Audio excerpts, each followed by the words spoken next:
दोस्तों नमस्कार। गुजरात बीजेपी और आरएसएस की एक ऐसी राजनीतिक प्रयोगशाला है जिसमें सेंध लगा पाना बहुत मुश्किल काम है। खास तौर से कांग्रेस के लिए तो बेहद मुश्किल काम है, क्योंकि आरएसएस और बीजेपी की इस प्रयोगशाला की शुरुआत गुजरात के डांग इलाके से जरूर होती है, जो आदिवासी बहुल इलाका, और वहां पर वनवासी कार्यक्रम को लेकर संघ ने अपनी पहली पहल वहीं पर की थी। उसके बाद धीरे धीरे स्वदेशी जागरण मंच, फिर भारतीय मजदूर संघ और उसके बाद किसान संघ, और इन तीनों के समानांतर विश्व हिंदू परिषद, और फिर पूर्ण तरीके से आरएसएस जिस राजनीतिक जमीन को गुजरात में सींचना चाहती थी, उसमें चार चांद तो 2002 में ही लग गए, जब नरेंद्र मोदी राज्य के मुख्यमंत्री थे और गुजरात में क्रिया की जो प्रतिक्रिया दंगों की शक्ल में हुई, उसने एक लिहाज से एक ऐसी प्रयोगशाला को खड़ा कर दिया जिसके बाद सिर्फ और सिर्फ गुजरात के आसरे उस कॉरपोरेट को अपने साथ खड़ा करना था जहां की पूंजी कांग्रेस के पास इससे पहले चली जाती थी। यानी सामाजिक सांस्कृतिक तौर पर और उसके बाद आर्थिक तौर पर यह पूर्ण प्रयोग सही मायने में गुजरात में हुआ है। और धीरे धीरे 2002 के बाद वाइब्रेंट गुजरात, यह एक ऐसी परिस्थिति है जिसमें क्या वाकई गुजरात में कांग्रेस है भी या नहीं है, यह सवाल अभी का नहीं है, यह सवाल बरसों बरस का है। और सही मायने में कहें तो मौजूदा वक्त में दिल्ली में प्रधानमंत्री मोदी की मौजूदगी और गृह मंत्री अमित शाह की मौजूदगी, वो दिल्ली में जरूर है, लेकिन वह भी जानते हैं कि उनकी असल जमीन गुजरात में है।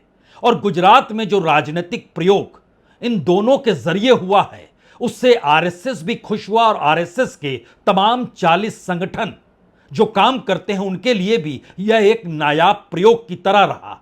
लेकिन अब सवाल यह है, क्या वाकई इस राजनीतिक प्रयोगशाला के भीतर से ही वह तमाम लोग निकलकर धीरे धीरे उन परिस्थितियों को सामने लाने में लग गए हैं जब उन्हें लगने लगा है कि अगर राहुल गांधी गुजरात को बदलने की दिशा में बढ़ना चाहते हैं और कांग्रेस के पुरानी जड़ों को तलाश रहे हैं, और खास तौर से उन जिलों में जहां जहां पर इस वक्त अंबानी, अडानी या फिर गुजरात के बड़े कॉरपोरेट्स की हिस्सेदारी उन तमाम जिलों के भीतर अपने अपने प्रोजेक्ट्स को लेकर है, एक मुश्किल सवाल, क्या वाकई बीजेपी के भीतर अब वह लोग कहीं ज्यादा हो चले हैं जो दिल्ली में बैठी हुई बीजेपी की सत्ता से परेशान हैं? दूसरा सवाल, जिन बातों का जिक्र राहुल गांधी कर रहे हैं कि कांग्रेस के भीतर जो स्लीपर सेल्स बैठे हैं जो कि बीजेपी और आरएसएस से जुड़े हुए हैं, क्या उसके समानांतर एक बड़ी लकीर गुजरात की राजनीति में बीजेपी और संघ के स्वयंसेवकों की है, जो हर वो सूचना देने को तैयार है अगर उसे भरोसा हो जाए कि जिले दर जिले राहुल गांधी कांग्रेस में अगर नेतृत्व परिवर्तन कर रहे हैं, और वाकई कांग्रेस अगर अहमदाबाद और गांधीनगर से नहीं चलेगी और संगठन में एक भारी फेरबदल होगा, जो कि बिकेगा नहीं, जो बिकने को तैयार नहीं होगा, जो डरेगा नहीं, और उस पर जितने भी मुकदमे केस ठोके जाएं बावजूद इसके वह संघर्षशील रहेगा, तो फिर कांग्रेस के भीतर कौन स्लीपर सेल है या नहीं है, यह सवाल गुजरात में जाकर छोटा पड़ जाएगा। और नया सवाल यह है कि बीजेपी और संघ के भीतर जो गुस्सा और जो आक्रोश दिल्ली में बैठी हुई बीजेपी की सत्ता को लेकर ही है, और अपनी उंगलियों के इशारे पर बीते 20 बरस से जिस राजनीति को गुजरात में खड़ा किया गया, वह राजनीति तो शायद वह विश्व हिंदू परिषद हो, वो भारतीय मजदूर संघ हो, वह किसान संघ हो, वह स्वदेशी जागरण मंच के लोग हों, या फिर स्वयंसेवकों की वह पूरी टीम ही क्यों ना हो, जिन्होंने देखा, परखा, समझा गुजरात को, और गुजरात में एक राजनीतिक प्रयोग करके नरेंद्र मोदी को सत्ता पर बैठाया, और उसके बाद एक ऐसी वोटर की प्रयोगशाला में गुजरात को तब्दील कर दिया गया जिसके प्रतिबिंब मौजूदा वक्त में देश के भीतर नजर आते हैं। जब खुले तौर पर यह कहा जाता है कि हमें मुस्लिम वोट बैंक की जरूरत नहीं है। सही मायने में राजनीति का यह प्रयोग सबसे पहले गुजरात में हुआ, लेकिन सवाल आज उसके आगे का है। राहुल गांधी संगठन को मथ रहे हैं। राहुल गांधी लगातार उदाहरणों में कांग्रेसी नेताओं का यह कहकर जिक्र कर रहे हैं कि कैसे वह बीजेपी और संघ के साथ खड़े हैं। जिन बातों का वह नए सिरे से संगठन को मथने के लिए कर रहे हैं, अगर उसके भीतर झांकिएगा तो तीन बड़े सवाल जो गुजरात के लोगों को भी परेशान कर रहे हैं और शायद गुजरात में व्यापक परिवर्तन की दिशा में पहली बार क्या कांग्रेस और उसकी अगुवाई करते हुए राहुल गांधी एक ऐसे नेता के तौर पर बीजेपी और स्वयंसेवकों के बीच भी कहीं नजर तो नहीं आने लगे हैं, जो सारी सूचनाएं जिले दर जिले कांग्रेस के उन नेताओं को देने को तैयार हैं जो जून के महीने में नए पदों को संभालने वाले नेताओं की कतार होगी, क्योंकि जून में पूरा परिवर्तन हो जाएगा। तब तक रिपोर्ट आ जाएगी। जो कमेटियां बनी हैं उनकी रिपोर्ट 40-45 दिनों के भीतर आनी है और जून के महीने में जिले दर जिले आपको नए अध्यक्ष देखने को मिलेंगे जो अहमदाबाद या गांधीनगर से नहीं चलेंगे। पहला मैसेज, राहुल गांधी गुजरात के भीतर की गरीबी और मुफलिसी को भी समझ चुके हैं। कांग्रेस के भीतर से जो मैसेज राहुल गांधी तक पहुंचा और बीते महीनों पहुंचा है, इसीलिए उनकी यात्राएं इस दौर में तीखी और तेज हुई है। इसीलिए गुजरात में कांग्रेस का राष्ट्रीय अधिवेशन 8 और 9 तारीख को अहमदाबाद में हुआ। उससे पहले मार्च के आखिरी हफ्ते में राहुल गांधी खुद गए थे और उससे पहले उन्होंने जाकर एक संदेश दिया था कि क्यों और कैसे संगठन में बदलाव होगा। और इस वक्त जब वो कल वहां पर पहुंचे हैं और लगातार संगठन को मथने को तैयार हैं, तो सवाल यह है कि उनके भाषणों पर जाइएगा या गुजरात की उस हकीकत को अब उस नब्ज के आसरे राहुल गांधी पकड़ चुके हैं जिस नब्ज को अभी तक मोदी और अमित शाह की जोड़ी ने छुपाया था। और संघ के भीतर की जो कसमसाहट थी उसमें बीजेपी के भीतर यह सवाल था कि दिल्ली से आप एक झटके में पूरे मंत्रिमंडल और मुख्यमंत्री को बदल देते हैं और अपने हिसाब से यहां पर सरकार को चलाते हैं, यह नहीं चलेगा। तो क्या जिले दर जिले जो जानकारी चाहिए वो जानकारियां आ रही हैं और उस जानकारी के भीतर का सच वो कॉरपोरेट है, वो पैसे वाले लोग हैं और वह जिले दर जिले ताकतवर लोग भी हैं जिनके खिलाफ उसी जिले के अलग अलग थानों में मामले भी दर्ज हैं।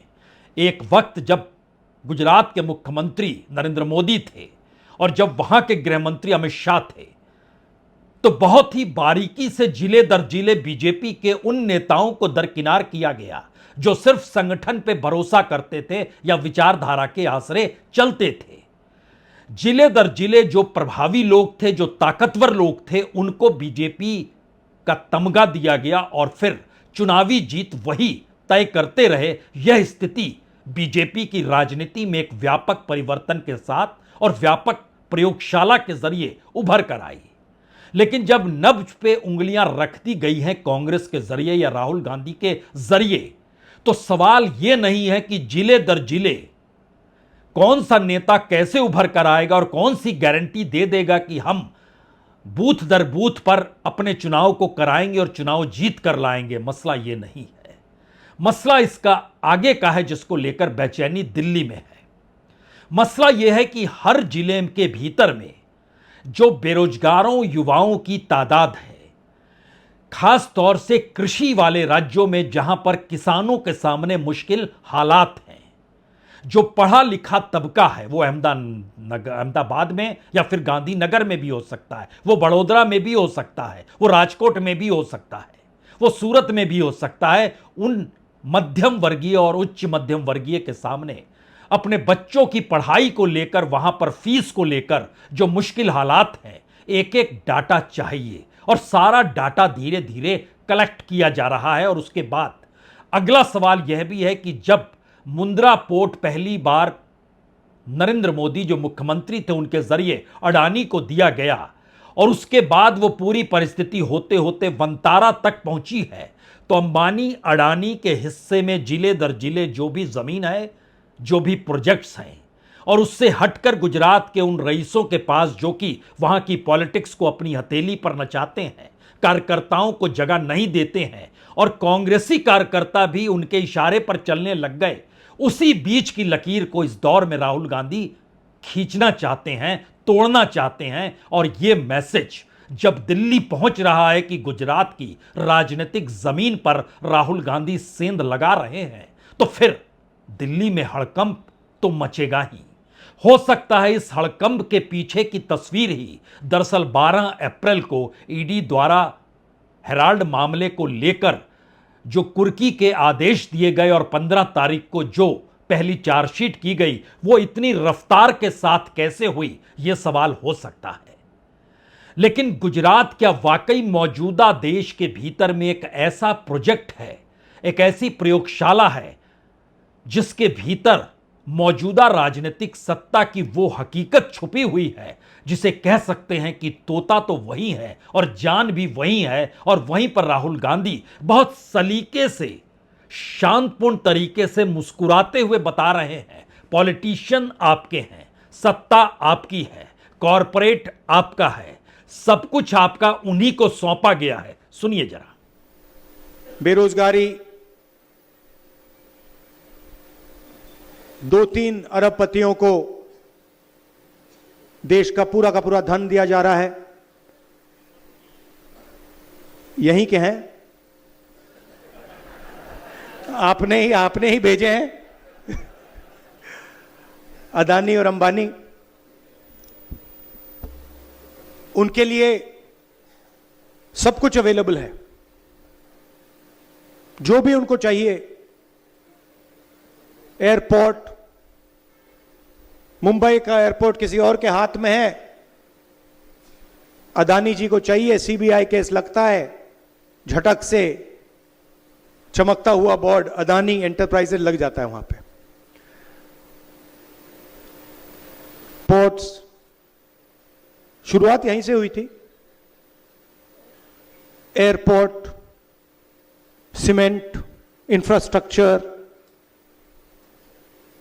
सारा का सारा डिफेंस, सारा का सारा इनके हाथ में जा रहा है। और जनता गुजरात में और पूरे देश में बस देखती जा रही है।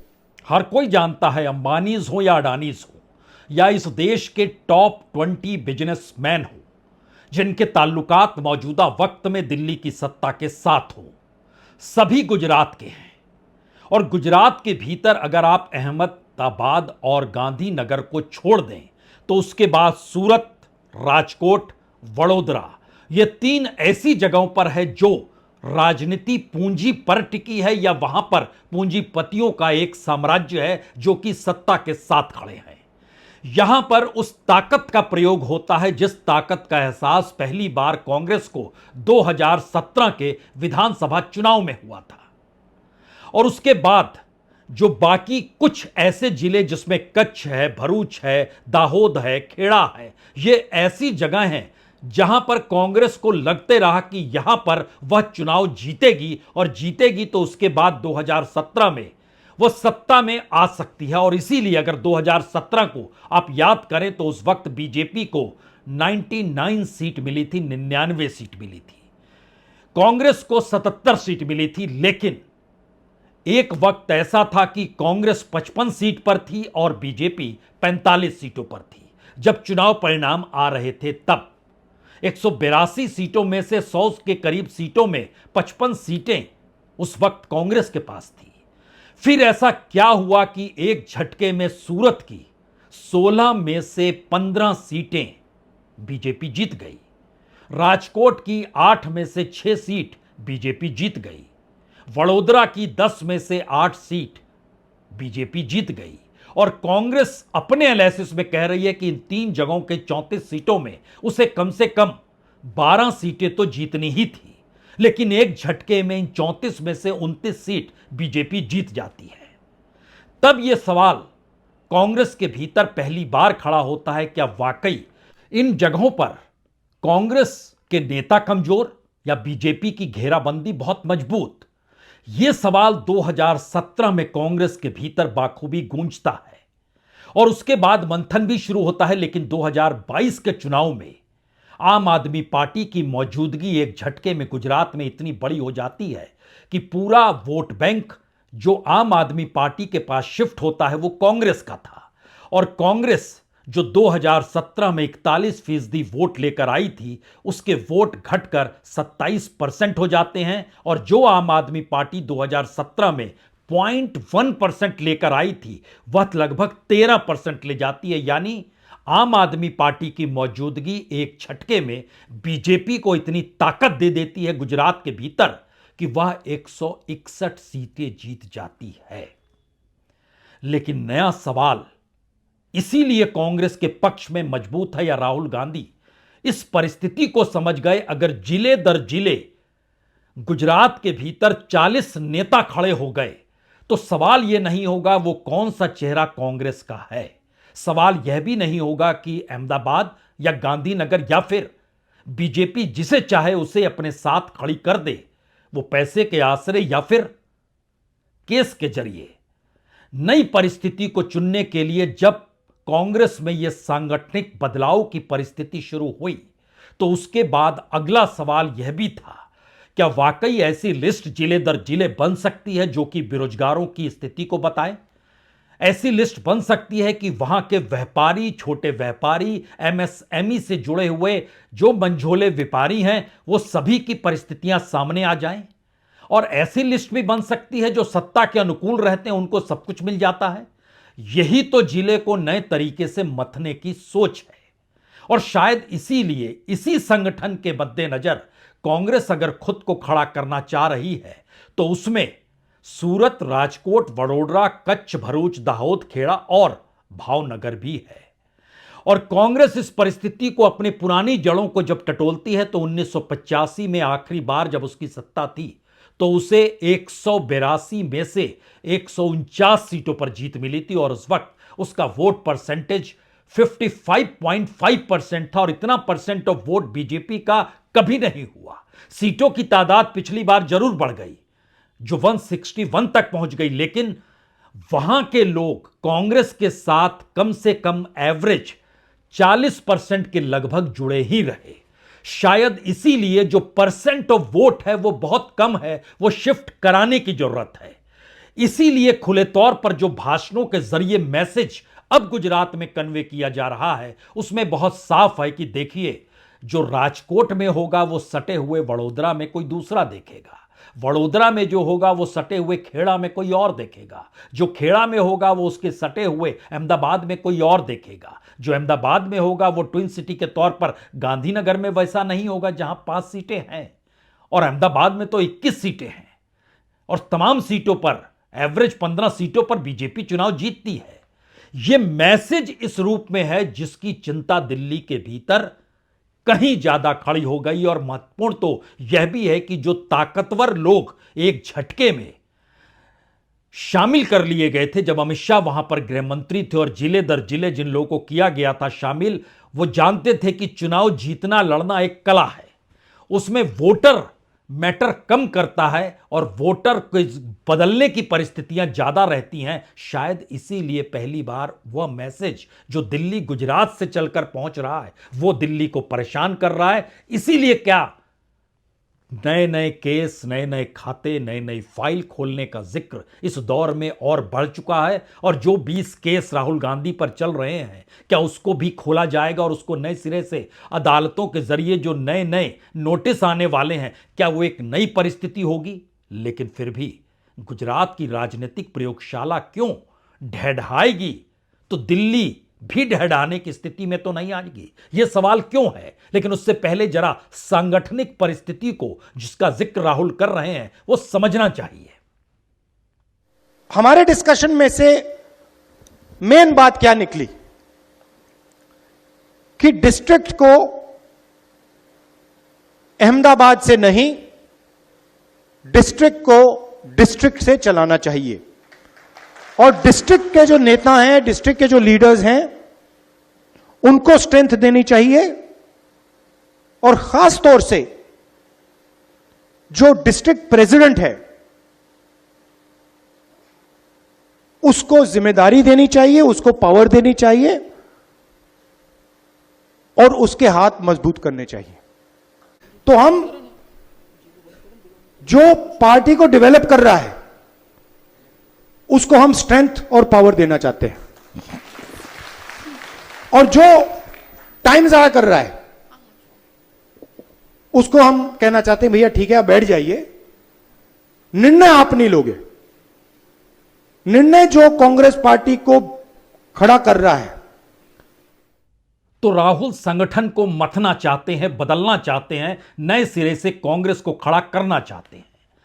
लेकिन पहली बार एक दूसरी तस्वीर भी गुजरात से उभर रही है, क्योंकि अगर गुजरात के 40% वोटर आज की तारीख में भी कांग्रेस के साथ खड़े हैं, तो सवाल यह नहीं कि गुजरात में राहुल गांधी के पास कौन सा मैसेज कौन दे रहा है। सवाल यह है कि गुजरात से चलकर जो दिल्ली मैसेज आ रहा है वो पहली बार बीजेपी को उस लकीर तक ले जाकर खड़ा कर पा रहा है जहां पर साफ लगने लगा है जो पूरा गुजरात मॉडल था, उस दायरे में जो वहां पर एजुकेशन सिस्टम किस तरीके से चरमरा गया, वहां पर हेल्थ सिस्टम कैसे चरमरा गया, वहां मेडिकल कॉलेजों की फीस 1 करोड़ को कैसे पार कर गई, वहां की परिस्थिति में किसानों को भी मुश्किल हालात का सामना क्यों करना पड़ा। कपास जो उपजाते हैं उनके सामने पहली मुश्किल तो तभी आई थी जो पाकिस्तान के साथ जो एक्सपोर्ट इंपोर्ट हो रहा था वहां पर रुकावट आई, और उसके बाद कोई रास्ता सरकार ने निकाला नहीं।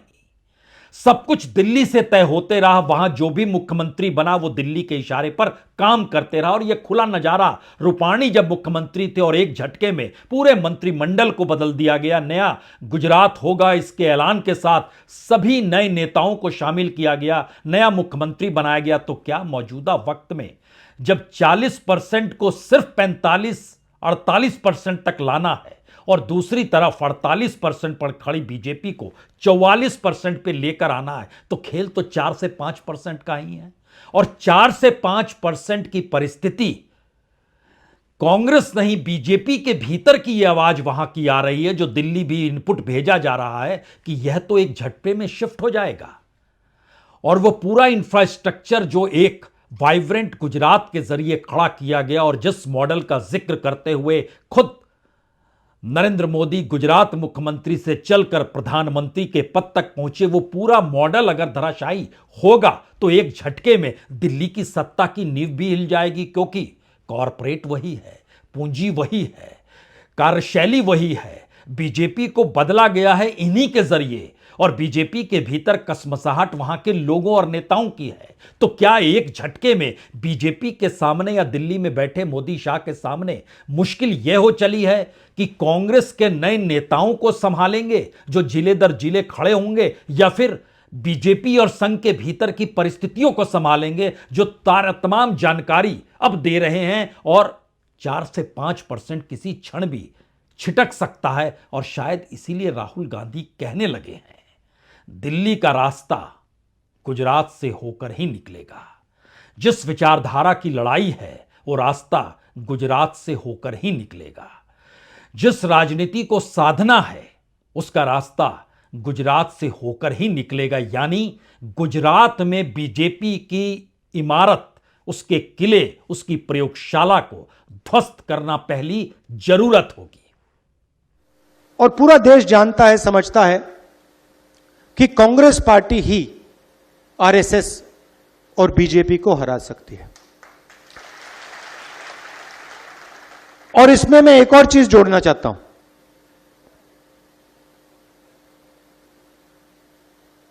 कि सबसे पहले अगर हमने आरएसएस और बीजेपी को देश में हराना है तो रास्ता गुजरात के थ्रू जाता है। हमें पहले यहां पर। तो क्या राहुल गांधी समझ चुके हैं गुजरात की पूरी प्रयोगशाला अंदर से कितनी खोखली है, या यह मॉडल कितना खोखला है, और इसको जिस तर्ज पे खड़ा किया गया और दिल्ली से इसका राग गाया जाता है, उसके पीछे सिवाय संवैधानिक ताकत का सत्ता के लिए उपयोग किए जाने के अलावे कुछ भी नहीं है।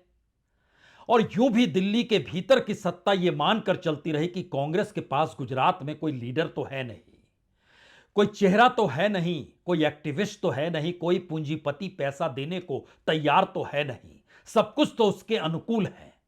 लेकिन यह उसने नहीं सोचा कि अगर गुजरात के भीतर कांग्रेस 40-41 नेताओं को जिले दर जिले खड़ा कर देती है और उसी आधार पर 2027 के चुनाव के मैदान में कूदती है और जनता का जुड़ाव योजनाओं की लिस्ट और योजनाओं पर किसका कब्जा है उसके जरिए, अपराध की परिस्थिति और कौन कमाता है उसके जरिए, जितने भी प्रोजेक्ट चल रहे हैं उसके पीछे कौन है और जो पैसे का फ्लो है गुजरात के भीतर में उसमें क्या वाकई अपराधियों की लिस्ट भी है और क्रिमिनल्स इस दौर में बीजेपी को चुनाव में जुड़कर कहीं मदद तो नहीं करते हैं। यह एक ऐसी परिस्थिति है जो गुजरात के भीतर इससे पहले गूंजती तो थी और छिटपुट तरीके से दिल्ली में एआईसीसी हेडक्वार्टर तक पहुंचती भी थी, लेकिन मैनेज तो वहां पर भी लोग हो चुके थे। और यह भी एक सच है कि कांग्रेस के भीतर ऐसे बड़ी तादाद है जिन्होंने अपने सत्ता में रहते वक्त कांग्रेस ने बहुत कमाया और अब वो जांच के रडार पर ना आए तो बीजेपी के साथ खड़े हैं। एक ऐसी लंबी फहरिस्त है और वो अभी भी क्या दिल्ली के मुख्यालय या जो हाईकमान की फिलॉसफी है या परिवार की फिलॉसफी है उस रास्ते चल पड़े हैं क्या। लेकिन जो दिल्ली में हो रहा है और जिस तर्ज पर जो ईडी की जांच शुरू हुई उसमें गुजरात के भीतर से ही दो बात तो खुलकर निकलकर हर कोई कहने लगा है। एक, राजा डरपोक है, दूसरा, परिवार से संघ परिवार डरता है। यह दो ऐसे मैसेज हैं जो इससे पहले खुले तौर पर कोई कहता नहीं था, लेकिन यह वाकई बड़ी बात है कि परिवार, जिस परिवारवाद का जिक्र करते हुए प्रधानमंत्री मोदी अपने सबका साथ सबका विकास का जिक्र करते हैं, पहली बार गुजरात के भीतर यह आवाज आने लगे परिवार से संघ परिवार डरता है और राजा डरपोक है। तो परिस्थितियां जरा समझने की कोशिश कीजिए, यह इनपुट कहां से आ रहा है। इस इनपुट के जरिए कांग्रेस जिले दर जिले की राजनीति अब क्यों आगे बढ़ाना चाह रही है और इन सब के बीच बीजेपी के भीतर का भय जो अभी तक दिल्ली की सत्ता के सामने नतमस्तक होते हुए ही चलने की स्थिति के अलावे कोई विकल्प देता नहीं था, वह भी जिले दर जिले मुखर हो रही है। शायद राजनीतिक परिवर्तन की दिशा में गुजरात और उसका मॉडल बड़ा काम का साबित होगा। इंतजार कीजिए। बहुत बहुत शुक्रिया, बहुत बहुत शुक्रिया।